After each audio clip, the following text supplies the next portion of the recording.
Ever lay awake at night thinking about how to make your money work harder? Hmm. I mean, who doesn't, right? Yeah, that's the dream. Well, today we're diving into real estate investing to see if it might be the answer. We've got a whole pile of resources here, articles, podcasts, even a couple of those, classic real estate books. Oh, nice. Our mission is to give you the confidence to actually get started building wealth through property. Love it. It's funny how many people think real estate's only for, like, the super wealthy. Yeah. It's really not. It's actually pretty accessible, and there are tons of ways to grow your wealth through real estate, no matter how much you're starting with. That is encouraging. Okay, but before we get too far ahead of ourselves, let's define what real estate investing even is. Sure. So at its core, it's really about owning property, but not just as a place to live. The goal is to generate income from it. Okay. That income could be from rent or from the property value going up over time, Mm. or even from tax advantages, which are pretty cool. So it's like owning a stock that pays you and has the potential to, increase in value over time. Yeah, that's a good way to put it. Makes sense. Mhm. Okay, but real estate is huge EE, right? Right. What are the different ways you can actually invest in it? Right. So let's start with the types of real estate. Most people, when they think of real estate investing, they think of residential properties, Yeah. like single-family homes or apartments, and you can use those for long-term rentals to generate passive income. Okay, so like the classic landlord route. Exactly, yeah. But if you're more of a hands-on person and you like, renovating and stuff, flipping might be a good option. Ooh, flipping. Okay. Yeah, so that's where you buy a property that's maybe undervalued, you fix it up, and then you sell it for a profit. Sounds exciting, but definitely not for me. Yeah, it's a little riskier. What if someone wants to invest in real estate but doesn't want to deal with owning and managing property? Yeah, good question. So for those folks, we have REITs, which are real estate investment trusts. REITs. Okay. Yeah, basically they're like a basket of real estate assets that you can invest in without having to actually own or manage any property directly. Gotcha. So you could invest in like office buildings, shopping malls, apartment complexes, all that kind of stuff without having to be a landlord. So you get a slice of the pie without having to bake it yourself. Exactly. I like it. Okay, but let's be real. It can't all be sunshine and rainbows, right? Yay.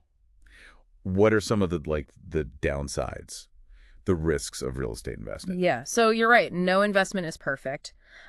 Probably the biggest hurdle for most people is the high upfront costs. Okay. Usually you need a pretty substantial down payment, which often means getting a mortgage.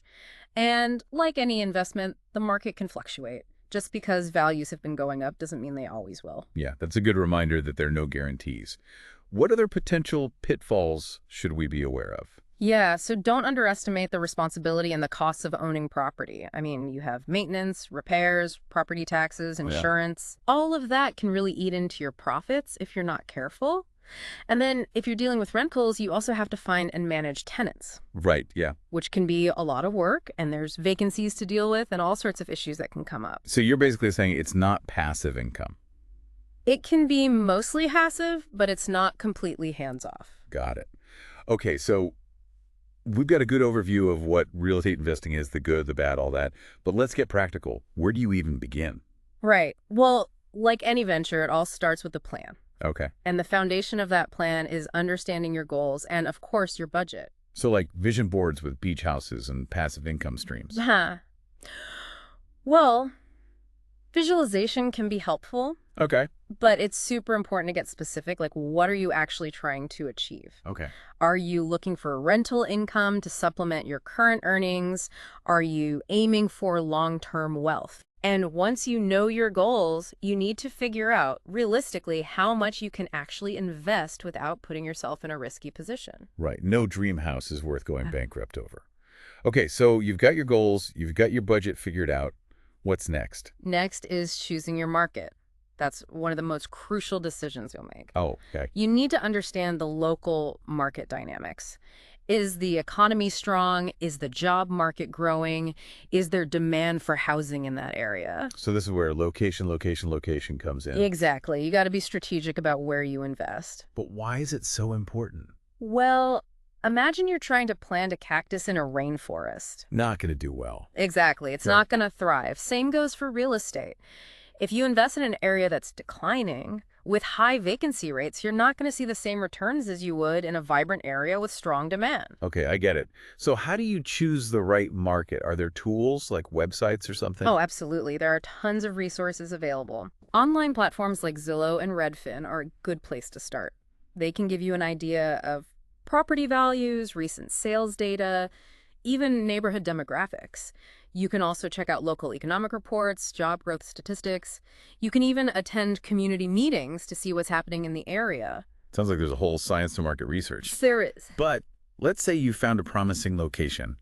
How do you decide which investment strategy is right for you? Like rentals, flipping, all that. Right, so that's where we circle back to those goals we talked about. Okay. If you want steady passive income, rental properties might be your best bet. Makes sense. And even within rentals, you have options. Single family versus multifamily, long-term tenants versus short-term rentals. That's not so many choices. Yeah.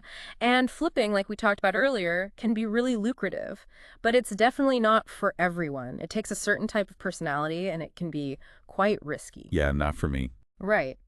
And then there are REITs, which are a great option if you want exposure to the real estate market, but you don't want all the hassle of owning property directly. Yeah, less stress. Exactly. Okay, so it seems like regardless of which strategy you choose, there's a lot of research and planning involved. Absolutely, yeah. But let's say we've done our homework, we've set our goals, we've found a great market, we've even chosen our strategy.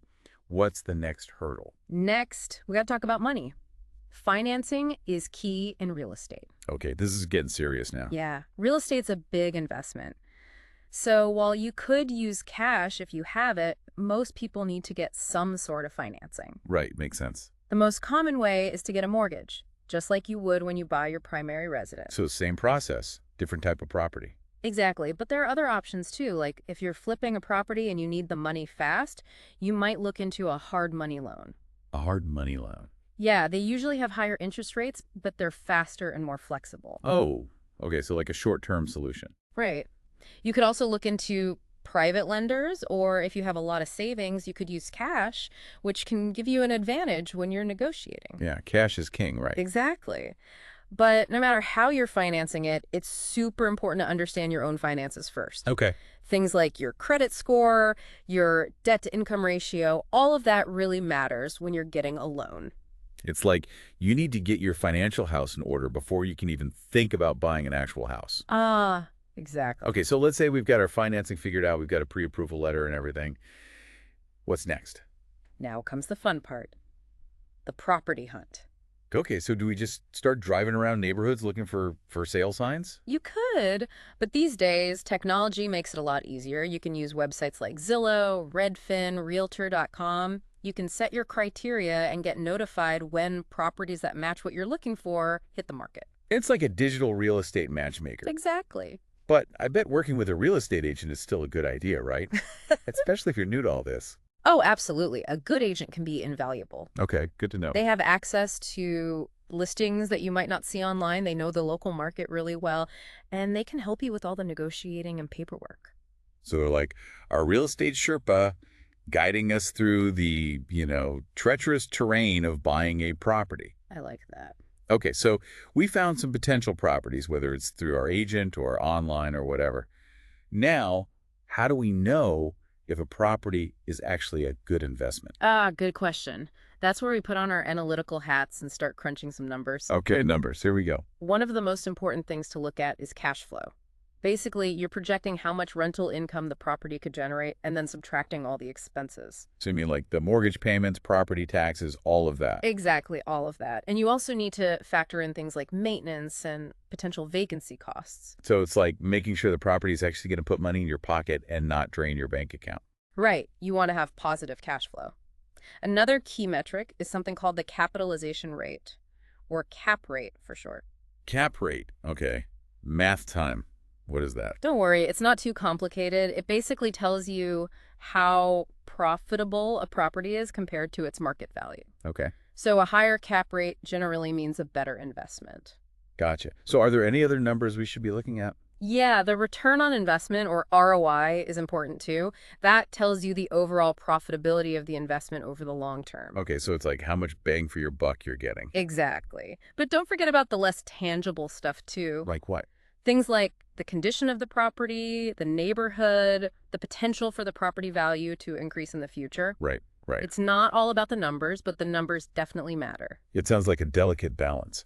Okay, so let's say we found the perfect property, the one that checks all the boxes. What happens next? Time to make an offer? Ooh, exciting. Yeah, but making an offer is strategic. You want to get the property, but you also don't want to overpay. Right, right. So any tips for negotiating? First of all, do your research. Know what similar properties in the area are selling for. Okay. That'll give you a good starting point for your offer. And be prepared to walk away if the seller isn't willing to negotiate. Don't get emotionally attached to a particular property. Sounds like a poker game. Kinda, yeah. Right. You got to know when to hold them and know when to fold them. Love it. Okay, but let's say we've reached an agreement, we've shaken hands with the seller, everything's good, right? Not so fast. There's one more crucial step. Due diligence. Due diligence. Yeah, it's basically making sure there are no hidden surprises with the property that could turn your dream investment into a nightmare. Okay, so what does that involve? Well, first, you need to get a professional inspection. Okay. A qualified inspector will check out the whole property, the roof, the foundation, the electrical, the plumbing, everything. To make sure there aren't any major problems lurking beneath the surface. Exactly. You also need to get an appraisal, which is an independent assessment of the property's value. Makes sense. And you need to do a title search, which is basically checking the property's history to make sure there are no legal issues that could come back to bite you.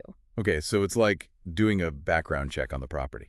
Yeah, something like that. Okay, so once we've done all that and everything looks good, then we can celebrate. Then it's closing time. That's where all the legal documents get signed, the ownership is officially transferred, and you get the keys to your new property. Woohoo. But I bet there are closing costs too, right? Yeah, unfortunately. Things like taxes and fees, you need to factor those into your budget as well. So it's like one final hurdle before you can fully enjoy the fruits of your labor. Right. Okay, but once the dust settles, the real adventure begins. It does. Now you need to think about managing the property. Okay, property management. This is where the tenant meets the landlord. Right. And you have options here, too. You can manage the property yourself, or you can hire a property management company. So DIY or delegate. Exactly. What are the pros and cons of each approach? Well, managing it yourself gives you more control, but it also takes more time and effort. Right, that makes sense. A property management company will take care of everything for you, but they'll charge a fee. So it's a trade-off between time and money. Exactly. Okay, but let's say we're brave and we want to manage the property ourselves. What do we need to know?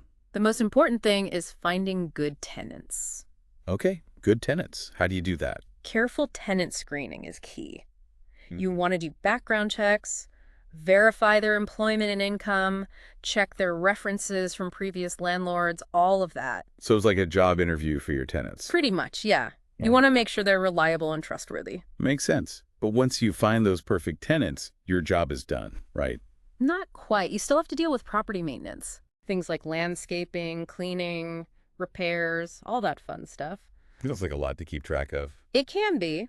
There are some online tools and software that can help, though. Oh, good. Technology to the rescue. Exactly. Okay, so we've covered a lot today. But even with the best preparation and the best tools, I imagine new investors still make mistakes. What are some of the most common blunders people make when they're first starting out? Well, one of the biggest ones is not doing enough research. It's tempting to jump into a deal, but you really need to understand the market, the property, and the numbers before you commit to anything. So don't just fall in love with a pretty house and sign on the dotted line. Exactly. Another common mistake is taking on too much debt. Okay, yeah, debt can be scary. It can be, especially if you overextend yourself. And a lot of people underestimate how much time and effort real estate investing actually takes. It's not a get-rich-quick scheme. It's a real job. It can be, yeah. And then some people forget to factor in all the expenses. You know, they only look at the potential income, but they don't think about things like repairs and vacancies. So you need to be realistic about the costs. Exactly. Okay, that's all really helpful advice. Now, for our listener who's eager to learn more and avoid those mistakes, what resources do you recommend? Well, if you like to read, there are some classic books that are still relevant today, like Rich Dad, Poor Dad by Robert Kiyosaki and the book on rental property investing by Brandon Turner. Great books. What about podcasts? The Bigger Pockets podcast is a great one. They interview experienced investors and share a ton of practical tips. Okay, bigger pockets. And for those who love online tools and calculators, any recommendations there? Yeah, Zillow and Redfin are great for market research. Rentometer can help you figure out rental rates in your area. And Bigger Pockets actually has a whole suite of calculators for analyzing deals. Oh, cool. So many resources. Well, we've covered a lot of ground in this first part of our deep dive. Yeah. From the basic principles of real estate investing to the practical steps involved in buying and managing properties. We've talked about different strategies, the potential benefits and risks, and even shared some valuable resources to help you on your journey. But stay tuned, because in the next part, we're going to get even deeper. We're going to explore some more advanced strategies that can really take your real estate investing to the next level. Yeah, we're going to talk about some techniques that seasoned investors use to maximize their returns and build wealth faster. It's going to be good. Okay, stay tuned for part 2. Welcome back. Before we dive into those more advanced strategies, I think it's important to understand something that a lot of new investors miss. It's called the real estate cycle. The real estate cycle, is that like a secret code or something? Not quite. It's more like the rhythm of the market. Just like, the economy has its ups and downs. Real estate goes through these cycles too, boom, slump, recovery. Okay, so it's predictable. To a certain extent, yeah. And understanding where we are in that cycle can really help us make better investment decisions. So it's like a dance with predictable steps. Can you, break it down for me? What happens during each phase? Sure. So let's start with the boom phase. That's when demand is high, prices are going up, everyone's making money. Sounds like a party? It is. It's exciting. But it can also lead to overbuilding and speculation, which can eventually cause prices to get too high, unsustainable. So the party can't last forever. Nope. Eventually, things slow down, and that's when we enter the slump phase. Demand weakens, prices start to drop, and some investors might even find themselves underwater, meaning they owe more on their mortgage than the property's worth. Okay, so that's the hangover after the party. Yeah, pretty much. But I imagine there's still opportunities to be found during a slump, right? Absolutely. This is when savvy investors can really shine. You can often find great deals on properties that are undervalued. It's also a good time to, fix up your existing properties, get ready for the next phase. So it's like a time to regroup and get ready for the rebound. Exactly. And eventually the market does recover. That's the recovery phase. Demand starts to pick up again, prices stabilize, things start looking up, and this is often a great time for long-term investors to jump back in. Okay, so it's like a continuous cycle, opportunity, risk, opportunity, risk. But how can we tell where we are in the cycle right now? Are there signs we should be looking for? Yeah, there are a few key indicators. One is inventory levels. How many properties are sitting on the market unsold? Okay. If there's a lot of inventory, that usually means the market is softening. If inventory is low, that suggests strong demand. So it's like checking the stock room at a store. If the shelves are full, it's probably not a good time to be buying, right? Exactly. Another thing to look at is days on market, how long it takes for properties to sell. Okay. If houses are sitting on the market for a long time, that could mean the market is cooling down. On the other hand, if houses are selling quickly, that suggests a hot market. It's like watching how fast the desserts sell out at a restaurant. If they're gone in 5 minutes, you know they're good. I like that analogy. You should also keep an eye on interest rates. Okay. Higher interest rates mean mortgages are more expensive, which can cool down the market. Lower interest rates can stimulate demand. Right. So Yeah. it's like watching the price of gas. If gas is expensive, you're probably not going to drive as much. Exactly. And then, of course, there's the overall economic climate. A strong economy usually supports a strong real estate market. Makes sense. Okay, so it sounds like understanding the real estate cycle involves paying attention to a lot of different factors. It does. It's not an exact science, but the more you understand these factors, the better decisions you can make. Okay, that's good advice. Now, are there any common mistakes that new investors make even when they understand the market? Oh, definitely. One of the biggest ones is falling in love with a property. What do you mean? Well, it's easy to get caught up in the excitement of finding a beautiful house or a cool building, but you have to remember that this is a business decision. Right. Don't let your emotions cloud your judgment. Another mistake is underestimating the costs. Oh, yeah. Beyond the purchase price, there are closing costs, property taxes, insurance, all sorts of ongoing expenses. It's like those hidden fees that airlines charge you. Exactly. And a lot of people also underestimate how much time real estate investing takes. Especially if you're managing properties yourself. Right. It's not just about collecting rent checks. There's a lot of work involved. And then some people forget to plan for the exit. The exit. Yeah, your exit strategy. How are you going to eventually sell the property or transition out of ownership? Oh, okay. I hadn't thought about that. Yeah, it's important to have a plan. It's like planning your escape route before you even enter the maze. Exactly. Okay, so it sounds like there's a lot to consider, but I'm definitely feeling more prepared now. Good. Preparation is key. All right, so we've laid the groundwork, we've talked about the market, the mistakes to avoid, all of that. Now I'm ready for those advanced strategies you promised. All right, let's do it. Get ready to level up your real estate investing game.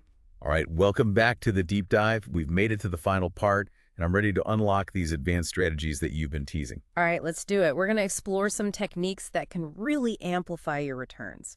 Get you on the fast track to financial freedom. You ready? Absolutely. Let's hear it. What's the first strategy we're diving into? Okay, so let's start with something called forced appreciation. It's a way to increase the value of a property through strategic improvements beyond just what the market naturally does. So you're not just waiting around hoping the market goes up, Yeah, or actively making it happen. exactly. Imagine you buy a duplex, right? It's in decent shape, but it's kind of outdated. You can invest in some upgrades like fresh paint, new floors, modern fixtures, things like that. Right. Suddenly, it's way more appealing to renters or even buyers if you're looking to sell. So it's like you're giving the property a makeover, taking it from blah to wow. Exactly. And there are other ways to force appreciation, too. You could add on to the property, maybe finish a basement, create more living space, things like that. I'm seeing how this can be a really powerful strategy, but I guess those upgrades have to make financial sense, right? Oh, absolutely. Before you start any renovations, you need to crunch the numbers. Will the increased rent or sale price justify the cost of the improvements? And do those improvements actually align with what people in that market are looking for? Right. Good point. Okay, so forced appreciation is all about being strategic, adding value with a purpose. What's next? All right, how about house hacking? House hacking. What's that? But does it involve the computers and stuff? Nope. No hacking skills required. House hacking is basically buying a multifamily property and living in one of the units yourself while you rent out the others. Oh, okay. So your tenants are helping you pay your mortgage. Exactly. You could even end up living rent-free or even making money each month. That's incredible. But doesn't it sound like kind of weird to be living in the same building as your tenants? It can be, yeah. You have to be good at setting boundaries and communicating clearly with your tenants. But for people who are just starting out or who want to minimize their living expenses, it can be a great way to get into real estate. Yeah, that makes sense. Okay, what other cool tricks do you have up your sleeve? Okay, how about this one? Lease options, sometimes called rent to own. Ooh, okay. You basically offer a tenant the opportunity to buy the property later at a price you agree on now. So they get to try before they buy. Yeah, exactly. It's a win-win. The tenant gets to live in the property and see if they like it before committing to buying it, and you get a steady stream of rental income plus a potential sale down the road. I like it.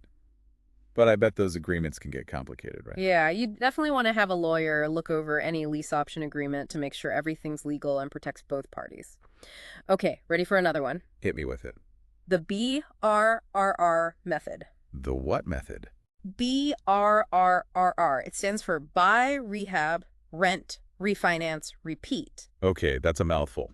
Break it down for me. So you buy a property that needs work, fix it up, rent it out, then refinance to pull out your initial investment and use that money to buy another property and do it all again. So it's like a cycle where you keep building your portfolio. Exactly. It's a way to really accelerate your growth in real estate. That's pretty advanced. I'm not sure I'm ready for that just yet. It's definitely not for beginners, but it's something to keep in mind as you gain more experience. Mm. Okay, one more for you. How about wholesaling? Wholesaling. Okay, tell me about it. So with wholesaling, you basically find a great deal on a property, put it under contract, and then sell that contract to another buyer. So you're like a middleman. Yeah, kind of. You're Yeah. connecting motivated sellers with buyers who are looking for deals. It's a fast-paced strategy, a lot of action. I bet it takes a lot of networking and negotiation skills. It does, yeah. You have to be good at finding those off-market deals. Okay, so that's a taste of some more advanced strategies. What do you think? That was awesome. I feel like I've learned so much today. But honestly, it's a little overwhelming too. So many strategies, so much to consider. What advice would you give to someone who's feeling a bit lost? The most important thing is to never stop learning. The real estate world is constantly changing, so stay curious, keep reading, keep talking to other investors, There's always something new to learn. Yeah, it's a journey, not a sprint. Exactly. And don't be afraid to ask for help. There are tons of experienced investors out there who are happy to share their knowledge. Find a mentor, join a real estate club, something like that. Okay, that's really great advice, and I think that's a perfect place to wrap up this episode. Sounds good to me.